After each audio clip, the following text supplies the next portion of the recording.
So magandang umaga mga Lodi, ako po si Kuya Erap at Kuya Erap TV ang pangalan ng aking Facebook page at YouTube channel.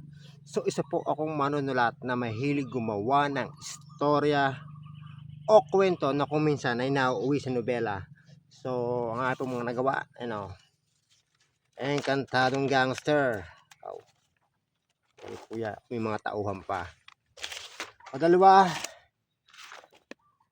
The Adventure of Mr. Beast.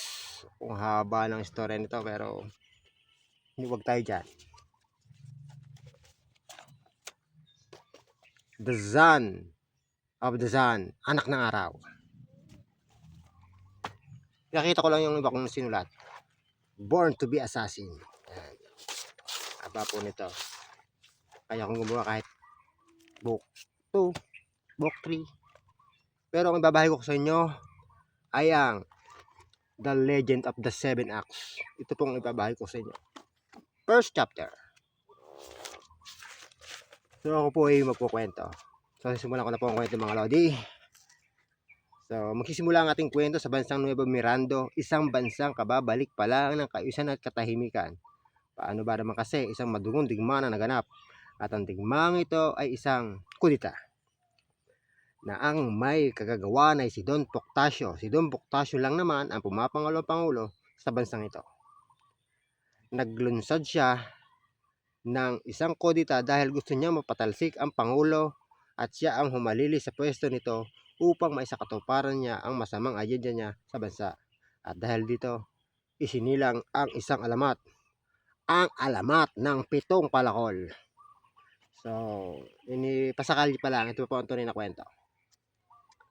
So, umpisa na natin natin dito So, sa isang barangay sa lungsod ng Kalakhang, Amilan, ay may estudyanteng nagngangalang Greggy na sa kasalukuyang pumapasok at nag-aaral sa Golden Axe University. Si Greggy Boy matangkad at malaki ang pangangatawan na siyang ginagamit para makapangikil ng pera at makahingi ng pabor sa kanyang mga kaklase. Sa makatuwid ay isa siyang bully. Ang batang ito dapat sana ay sa senior college na. Yun nga lang ay bumagsak ito. Kaya ngayon ay first year college pa rin. Isang umaga, pagkagising ni Greggy Boy sa kanyang bahay, agad itong pumunta sa tindahan ni Aling Lota upang bumili ng kape. Pagdating niya sa tindahan ay naabutan niyang naguhuntahan ng ilang matatanda sa barangay. Ang huntahan nila ay tungkol sa nangyaring kaguluhan sa kanilang bansa.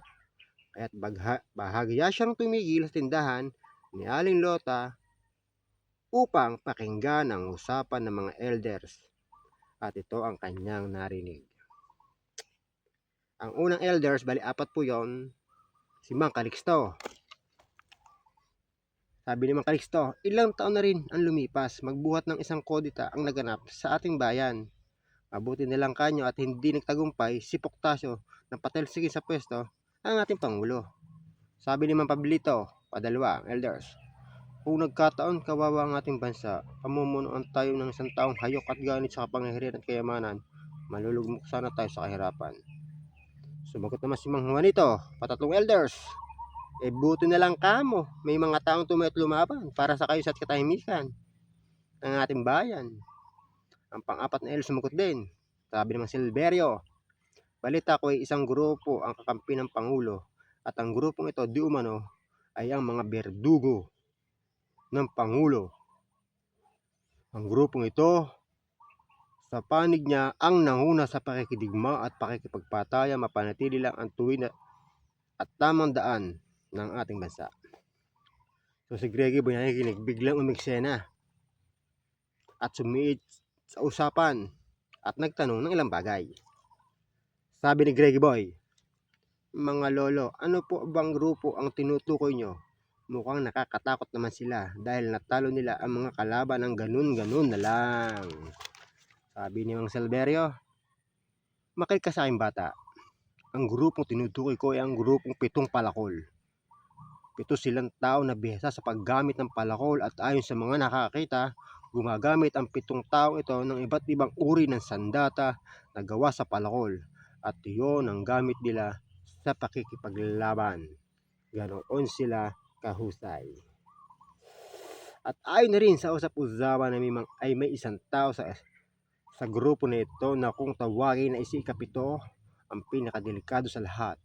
Paano ba naman? Siya ang pinakabrutal at walang emosyon kung pumatay. Ganun siya kalupit.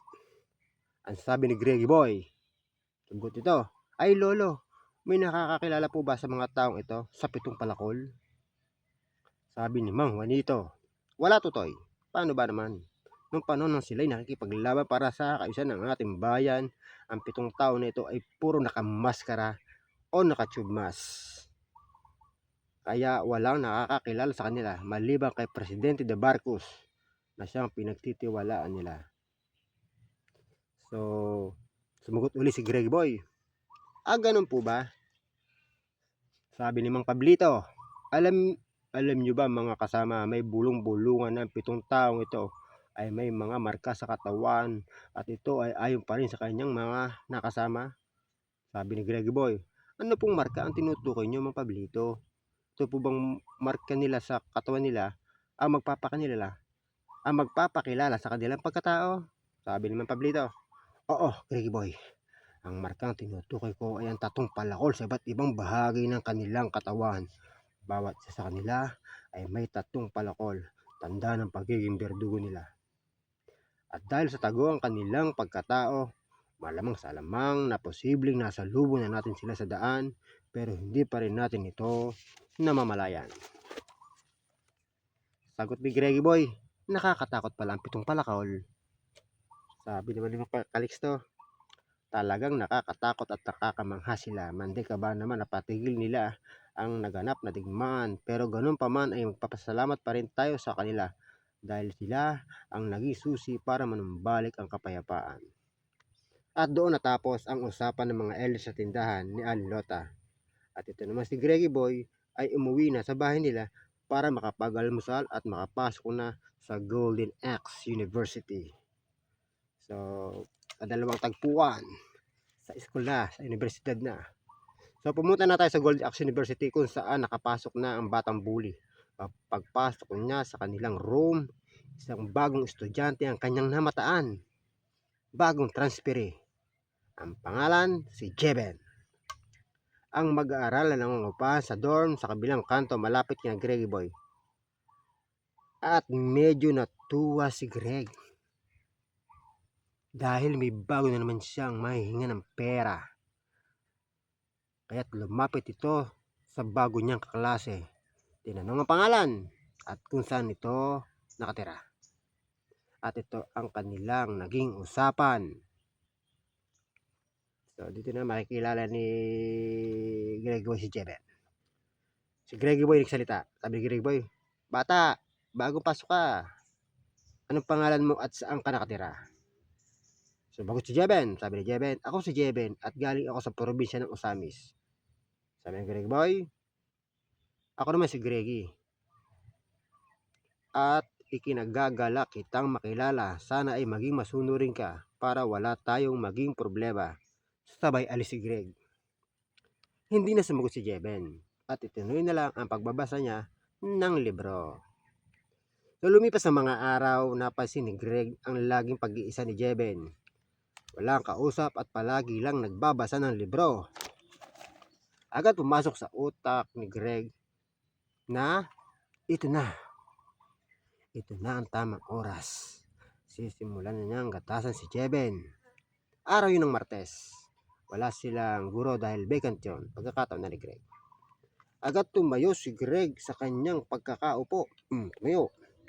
At dali-daling lumapit kay Jeben. Tumayo ito sa harapan ni Jeben, pero di naman titinig si Jeben. At sa kanyang pagbabasa, walang pakundangan ba naman na hinablot ni Greg ang librong binabasa ni Jeben. Sabay-sabing, ano bata, may problema ba? Pagkasabing yon ay tinignan ni Jeben si Greg mula ulo hanggang paa. Malaki nga si Greg kaya di tumimik. Tinignan at tinitigil lang nito si Greg ng mata sa mata. Biglang umimik si Greg. Bata, wag ka nang pumalag. Ang magaling pa, bigyan mo na lang ako ng 500 pesos para wala ng problema. Sa ganon, hindi ka masaktan.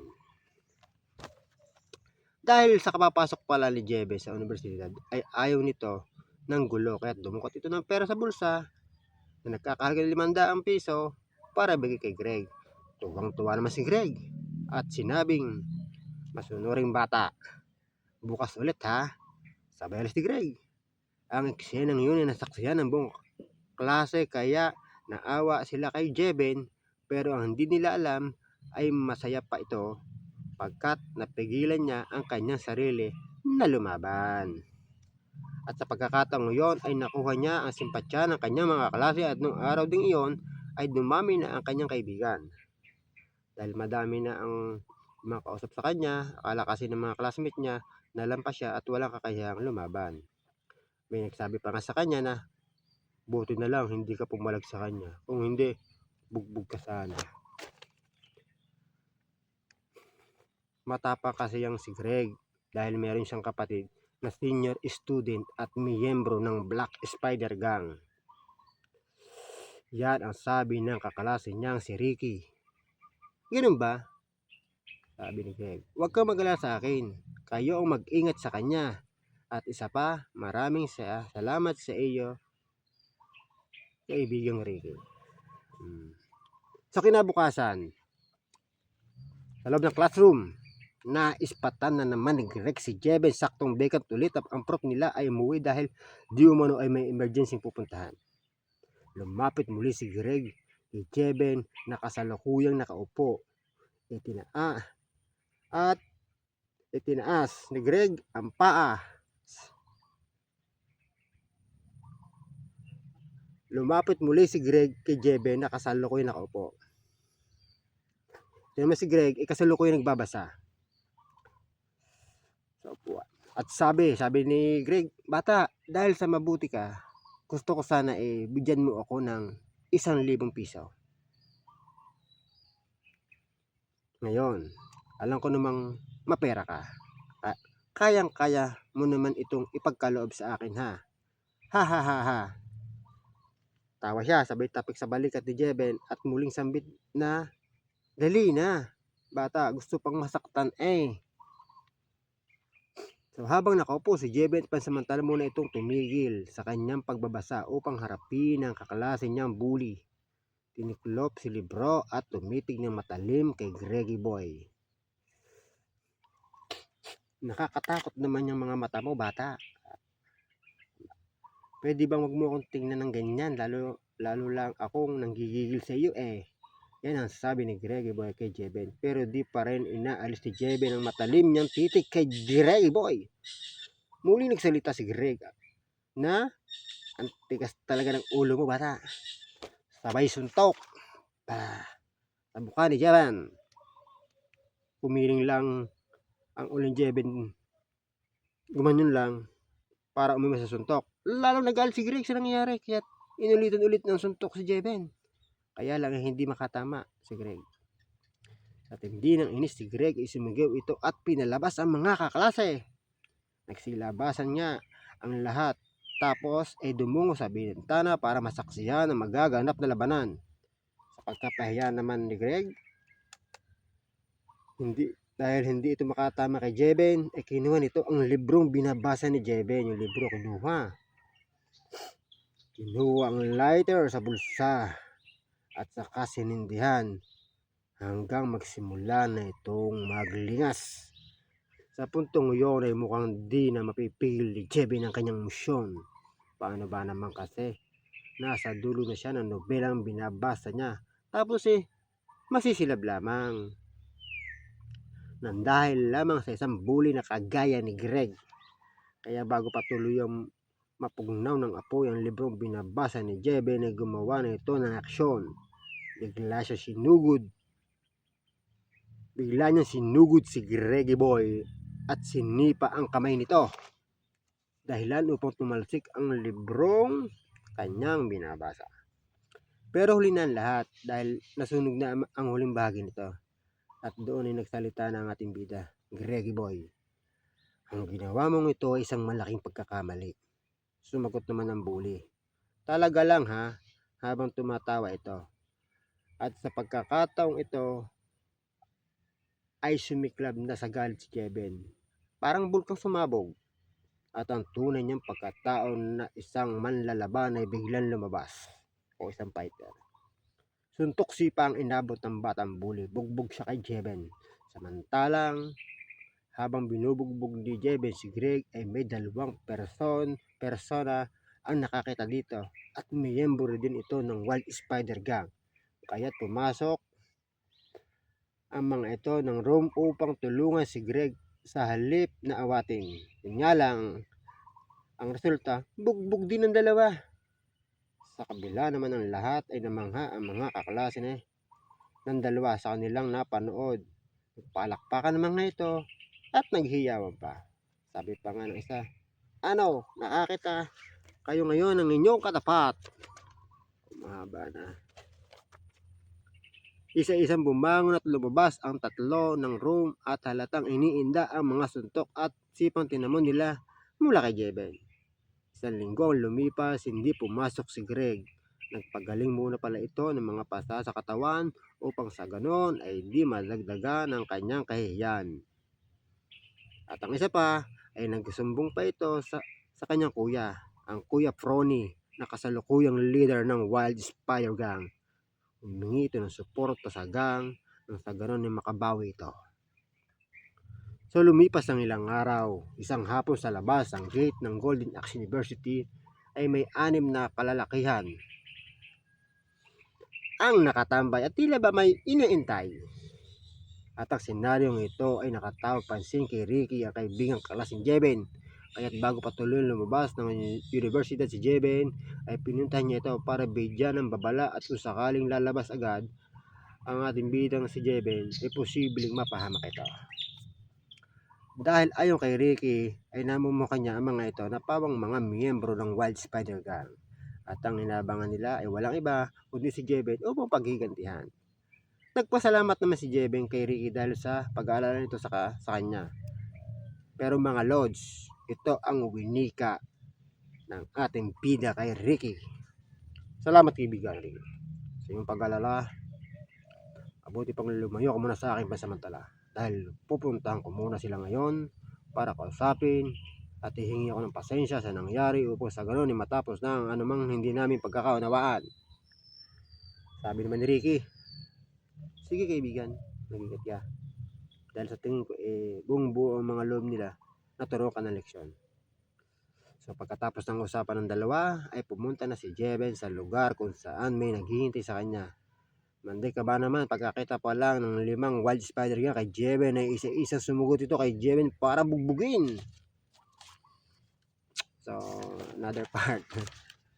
Yun nga lang mga Lods, kahit dihado sa bilang si Jeben, isa laban sa 5, wala ni isa sa 5 ang nakatama dito. Bagkos ay isa-isa silang tumimbuwang at napahiga sa kalsada sa tapat ng Golden Axe University.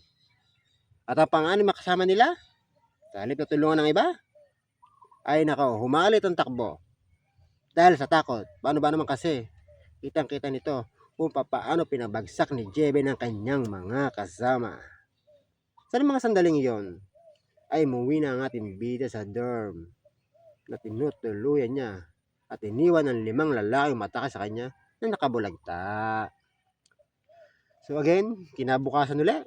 Siyempre kwento to, mahaba to Kinabukasan ulit sa isang rooftop, sa rooftop ng universidad.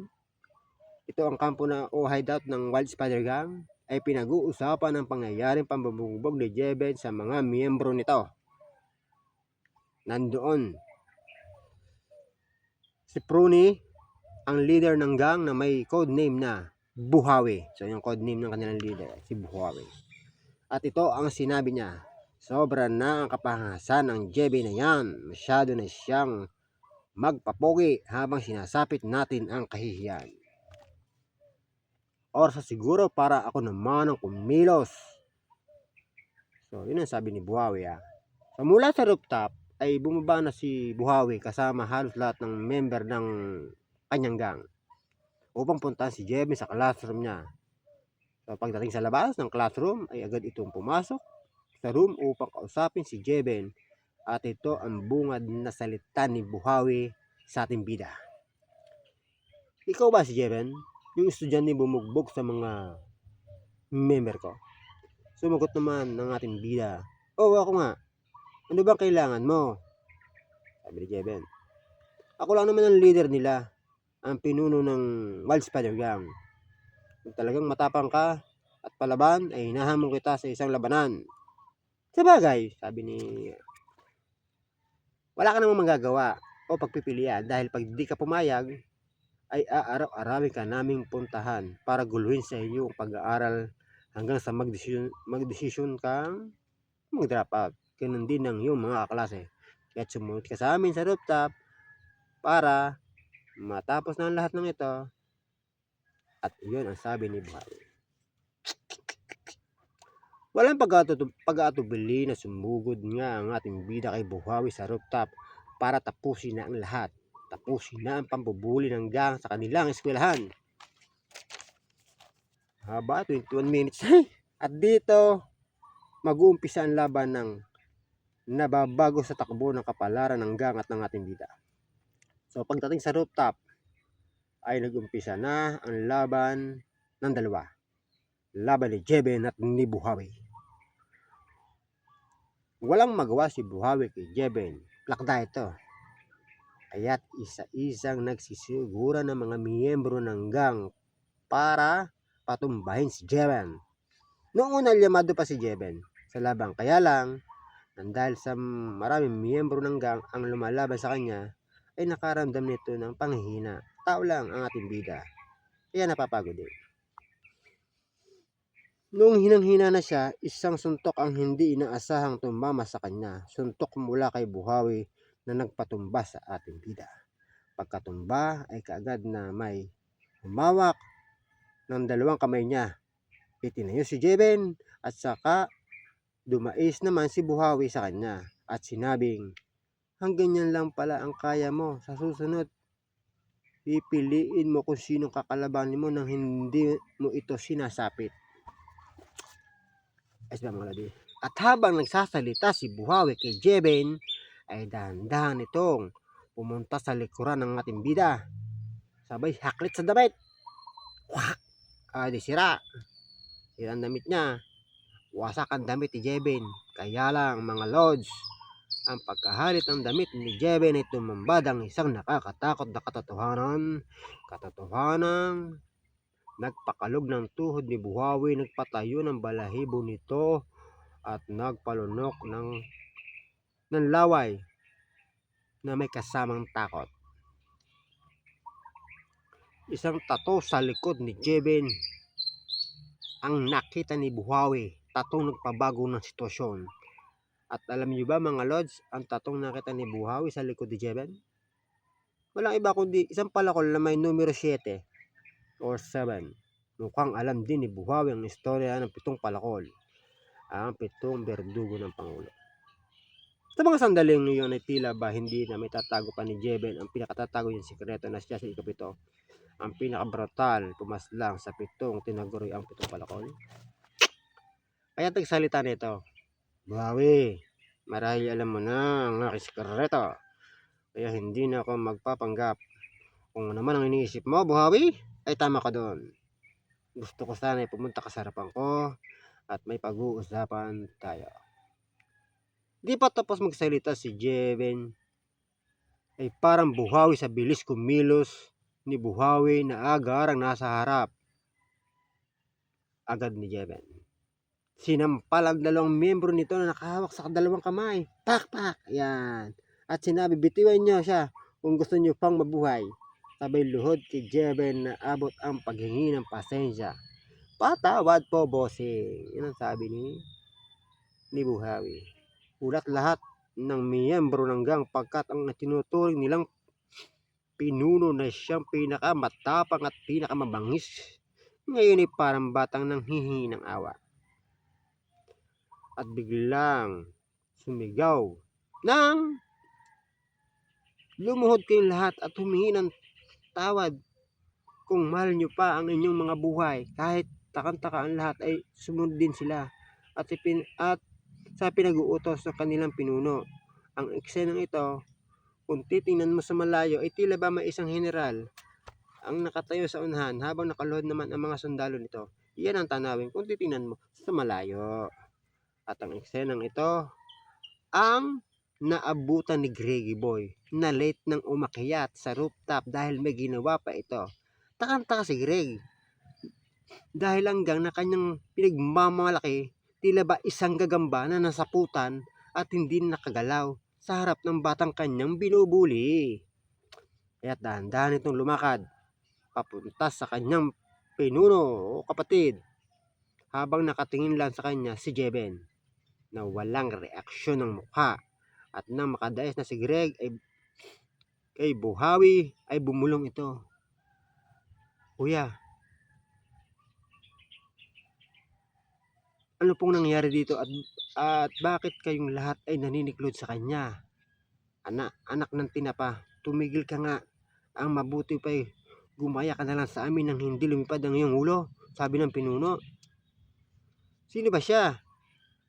Para katakutan nyo? Tanong ulit ni Greg. Tumayo itong dahan-dahan at biglang pineksyonan o kinato sa ulo. Pa! Si Greg sa ulo nito, sabay hablot sa damit at pinitsirahan. Ginayon. Sabi niya, punyeta ka Greg, muntik mo nang ipahamak ang ating gang. Nandal, hindi mo ba siya nakikilala? Siya si! Bago patuloy masabi ni Buhawi ang sikreto ni Jeben ay tumaas ang kanang kamay ni Jeben at tila ba nagpapahiwatig na wag nang ituloy sasabihin nitong katotohanan tungkol sa kanya. Kaya't ibinulong na lang ni Buhawi kay Greg na si Jeben ay si ikapito sa 7 palakol na berdugo ng Pangulo at siya lamang din ang pinakabrutal pumatay sa 7 tao ito. Gulat si Greg. Pagkarinig ni Greg ng katotohanan ng iyon ng lumang kanyang mga toys hanggang sa napalod at napahi ito sa pantalon sa labis na pagkabigla. Kaya't hinawakan nito ang kamay ni Jeben para humingi ng tawad. Namang oras na yun ay pinatayo na ni Jeben hanggang kasama ni Buhawi at Greg na nangangahulugang pinatatawad na nito ang Wild Spider. Haba na. Muling nagsalita ang ating bida. Buhawi. Pero muna ako ng damit no, para isut ko nang sa ganun hindi kumalat ang aking anino. Ayan sekreto. Opo bossing. Yan ngayon ang tawag ni Buhawi kay Jeben. Pagkasuot ang damit ay muli itong nagsambit. Kayong dalawa, Buhawi at Greggy. Sumunod kayo sa akin, kailangan natin lumayo muna sa karamihan para pag-usapan ng ilang bagay na medyo mahalaga. Lumayo nga ang tatlo sa karamihan at pinag-usapan ng mga bagay na gustong mangyari ng ating bida. So si Jeben muna nag-umpisa. Dahil sa alam nyo ng dalawa nga sikreto, gusto ko sana huwag nyo nang ipagkalat sa iba. Sabi ni Buhawi, makakasa po kayo bossing. Sabi ni Jeben. At isa pa, tigilan nyo na ang pangingigil sa ibang estudyante para kumita ng pera, lalo ka na Greggy Boy. Sabi ni Greggy Boy. Walang problema boss. Kaya masusunod, titigilan na namin ang aming gang ang anumang masamang gawi. Sabi ni Jeben, yun ang gusto ko. Mag-aral kayong mabuti para makapagtapos. Tularan nyo ako. Kinalimutan ang nakaraan para lang makapag-aral at magkaroon ako ng magandang kinabukasan. Hindi ako tutol sa inyong gang. Sa halip, gawin niyo ito ang instrumento para makatulong sa paaralan. Gumawa kayo ng mga events na naglalayong pagtibayin at pag-ibayuhin ang pag-aaral ng mga estudyante. Pumapasok dito sa Gold Action University. Gumawa kayo ng iba pang sports club gaya ng chess, dart, billiard, pickleball at tennis. Na ang sino mga estudyante ang ma-qualify ay libre na ang tuition fee. Sabi ni Buhawi, ang galing naman ang naisip nyo, hayaan nyo. Yan ang aming gagawin. Sabi ni Jeben, ako na ang bahalang magdala sa itaas kapag may nabuo na kayo. Maasahan ko ba kayo? Sabi ni Greg, posing maasahan nyo kami. Nagsalita ulit si Jeben, pag di nyo nagawa yan, mananagot kayo sa akin. Sabi ng ating bida. At doon ay natapos din ang araw na yon, na kung saan isang gang ang napagbago ni Jeben.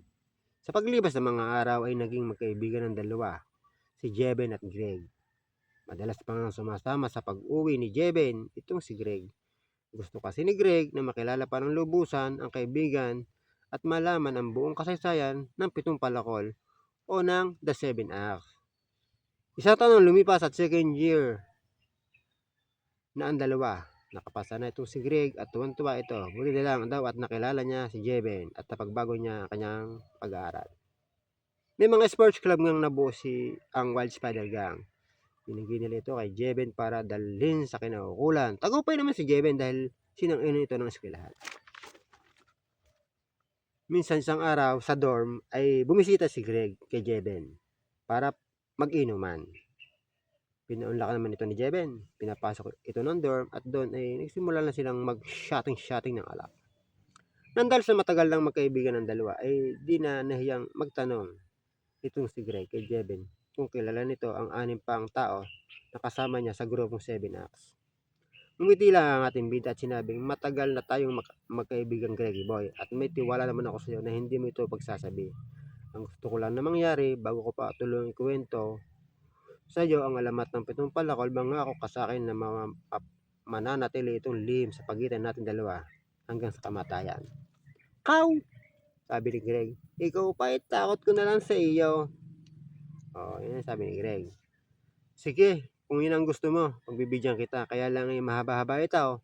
Dahil talagang ibibig ko sa iyo ang full story ng The Legend of the Seven Acts, sabi ni Jeven. Handang-handa na ako at super excited na malaman ko ang buong katotohanan. Bawi ni Greg. Shot ka muna at umpisa na natin ng kwento. Pabalik tayo sa nakaraan, sabi ni Jeven. Sa nakaraang buhay ko. At doon nga mga lods ay inumpisa na ng ating bida ang kwento. Ang alamat na Pitong Palakol.